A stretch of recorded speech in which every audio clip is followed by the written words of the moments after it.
சமீபத்தில் நடந்த தேர்தலில் வந்து காங்கிரஸ், மார்க்சிஸ்ட், திரிணாமுல் பலகீனம் அடைந்திருக்கு. காங்கிரஸ் தன்னுடைய நிலைப்பாட்டை வந்து மாற்றிக்கொள்ளணும் அப்படின்னு சொல்லி இல்லை, திருமானா வந்து எங்கள் கூட்டணியில் இருக்கிற ஒரு முக்கியமான தலைவர். அவர் சொல்கிற விமர்சனங்கள் ஆக்கப்பூர்வமாக இருக்கிற பட்சத்தில் நாங்கள் மிக நிச்சயமாக அதை பற்றி யோசிப்போம். ஆனால் எங்களை பொறுத்த வரைக்கும் வந்து நாங்கள் வந்து கூட்டணிகளுக்கு 22 வருஷம் நாங்கள் திமுகவோட கூட்டணியில் இருந்திருக்கோம். திமுக வந்து அவங்களுக்கு அதிகாரத்தில் வந்து நீங்கள் போதுமான பெரும்பான்மை இல்லாதப்போ கூட எந்த விதமான நிபந்தனையும் இல்லாமல் காங்கிரஸ் கட்சி 5 ஆண்டு காலம் அவங்களுக்கு ஆதரவு கொடுத்துருக்கு. நீண்ட காலம் வந்து நாங்கள் வந்து என்றைக்குமே வந்து அவங்க ஆட்சியில் இருக்கிறப்பவும் சரி, ஆட்சியில் இல்லாதப்பவும் சரி, அவங்களோட நாங்கள் நின்றுருக்கோம். இன்றைக்கு வந்து ஒரு காலத்தின் கட்டாயம் இருக்குது. நீங்கள் வந்து ஒரு பாரதிய ஜனதா கட்சி பின்வாசல் வழியாக ஒரு மக்களால் தேர்ந்தெடுக்கப்பட்ட ஒரு முதலமைச்சரை, ஒரு அரசை அமைக்க விடாமல் செஞ்சுட்டு அதற்கு பின்னாடி வந்து அவங்க வந்து கவர்னர் ஆட்சி கொண்டு வர ஒரு சூழலில் தமிழ்நாட்டு மக்களுடைய தீர்ப்பை வந்து நடைமுறைப்படுத்த வேண்டிய வரலாற்று கடமை எல்லா அரசியல் கட்சிகளும் இருக்குது. அது காங்கிரஸ் கட்சிக்கும் இருக்குது. அதுதான் நம்ம செஞ்சோம். அதே மாதிரி அரசியலில் ஒரு ஒரு கூட்டணினா அப்படியே போய் நம்ம 500 வருஷத்துக்கு இருக்க முடியாது. காலச்சூழல்கள், அரசியல் நிலைப்பாடுகள், ஒரு ஒரு ஒரு தமிழ்நாடு மாதிரி மாநிலங்கள் ஏற்படுகிற ஒரு நெருக்கடி, இதெல்லாம் தான் ஒரு கட்சி அரசியல் கூட்டணியில் இருக்குமா இல்லையாங்கிறத தீர்மானிக்க முடியும். திராவிட முன்னேற்ற கழகம் ஒரு 50-60 ஆண்டு கால கட்சி. இதெல்லாம் அரசியல் அவங்களுக்கு தெரியாத விஷயம் கிடையாது.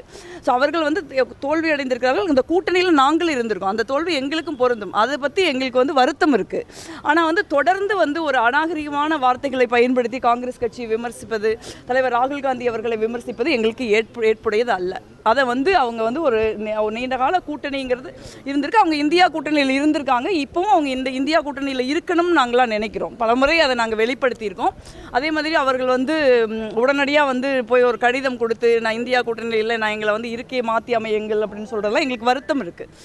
ஆனால் வந்து நீங்கள் வந்து ஒரு அரசியல் நிலைப்பாட்டில் ஒரு நாகரிகமான அரசியல் அணுகுமுறைங்கிறது ரொம்ப முக்கியம் நான் நினைக்கிறேன்.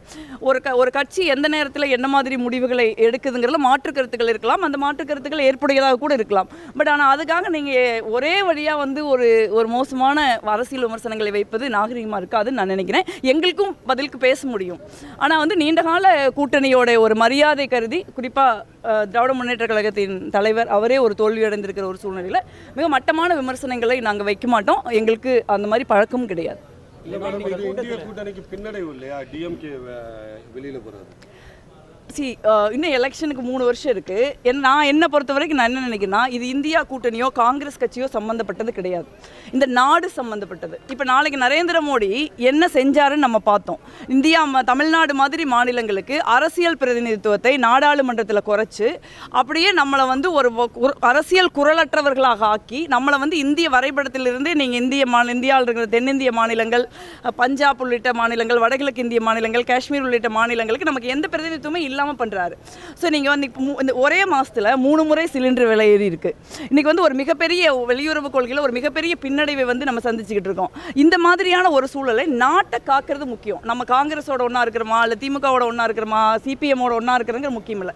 ஒவ்வொரு அரசியல் கட்சிக்கும், குறிப்பாக ஒவ்வொரு எதிர்கட்சிக்கும் நரேந்திர மோடி எதிர்த்து போராட வேண்டிய, நரேந்திர மோடி அரசாங்கத்தை ஆட்சியிலிருந்து அகற்ற வேண்டிய ஒரு வரலாற்று கடமை இருக்குது. அந்த கடமை தான் செய்யணும். அப்போ எனக்கு இந்த கட்சி பிடிக்கல, அந்த கட்சி பிடிக்கலன்னு நம்ம சொல்லிக்கிட்டு இருக்க முடியாது. ஏன்னா மாநிலங்களில் நம்ம எதிர்த்து போட்டியிட வேண்டிய சூழல் இருக்கும். நீங்கள் இப்போ நடந்த கேரளா தேர்தலில் கேரளாவில் நாங்களும் காங்கிரஸ் கட்சியும் சிபிஎம்மும் கடுமையான ஒரு தேர்தலை நம்ம எதிர்கொண்டிருக்கோம். ஆனால் இன்றைக்கி நம்ம ஒரே மேடையில் தான் இருந்து நம்ம எதிர்கொள்ள வேண்டியிருக்கு. ஸோ எதிர்கட்சிகள் வந்து வலிமையாக இருக்கணும், உறுதியாக இருக்கணும். நம்ம நாட்டுக்காக வந்து நம்ம வந்து நம்மளுடைய விஷயங்கள், நமக்கு இருக்கிற விஷயங்கள்லாம் மறந்துட்டு அதில் நம்ம முன்னாடி நிற்கணும்னு நினைக்கிறேன்.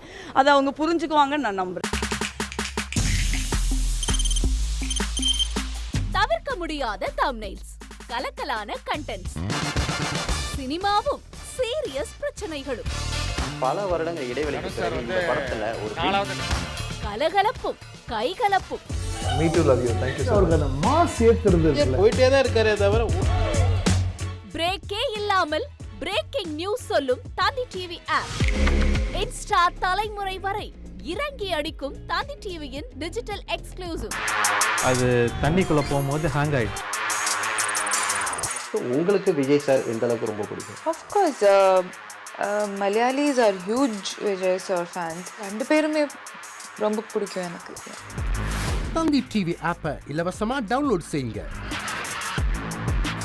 ஃபாலோ பண்ணுங்க, சப்ஸ்கிரைப் பண்ணுங்க, என்ஜாய் பண்ணுங்க.